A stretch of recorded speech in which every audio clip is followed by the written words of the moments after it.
Hello దోస్తులు, అందరు మంచిగున్నారా? ఇవాళ తెలంగాణలో ఉన్న ముఖ్యమైన ముచ్చట్లో పారు చూద్దాం. సీఎం రేవంత్ రెడ్డి ఉస్మానియా యూనివర్సిటీకి పోయిర్రు.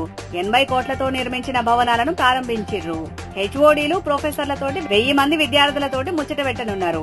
20 ఏండ్ల తర్వాత యూనివర్సిటీకి పోయిన సీఎం గా రేవంత్ రికార్డు నెలకొల్పిండు. రాబోయే గణేష్ ఉత్సవాలకు, దసరా నవరాత్రులకు ఏర్పాటు చేసే మంటపాలకు ఉచిత కరెంట్ ఇవ్వాలని నిర్ణయించింది రేవంత్ సర్కారు.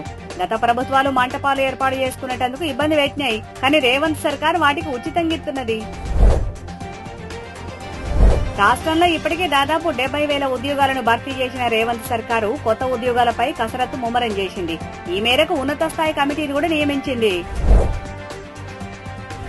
సినీ పరిశ్రమకు పూర్తి సహకారం అందిస్తామని చెప్పిండు సీఎం రేవంత్ రెడ్డి. వివాదం ఉండొద్దనే కార్మికుల సమ్మె విరమణకు చొరవ చూపాలని, అందరూ చట్ట పరిధిలో పని చేయాల్సిందేనని, తాము అండగా ఉంటామని చెప్పిండు.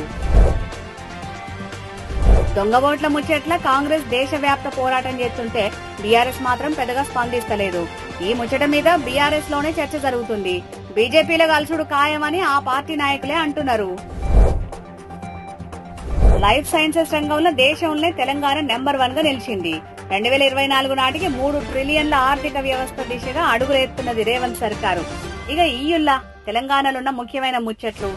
రేపు మళ్ళా మంచి మంచి ముచ్చట్లతోటి మళ్ళా కలుద్దాం.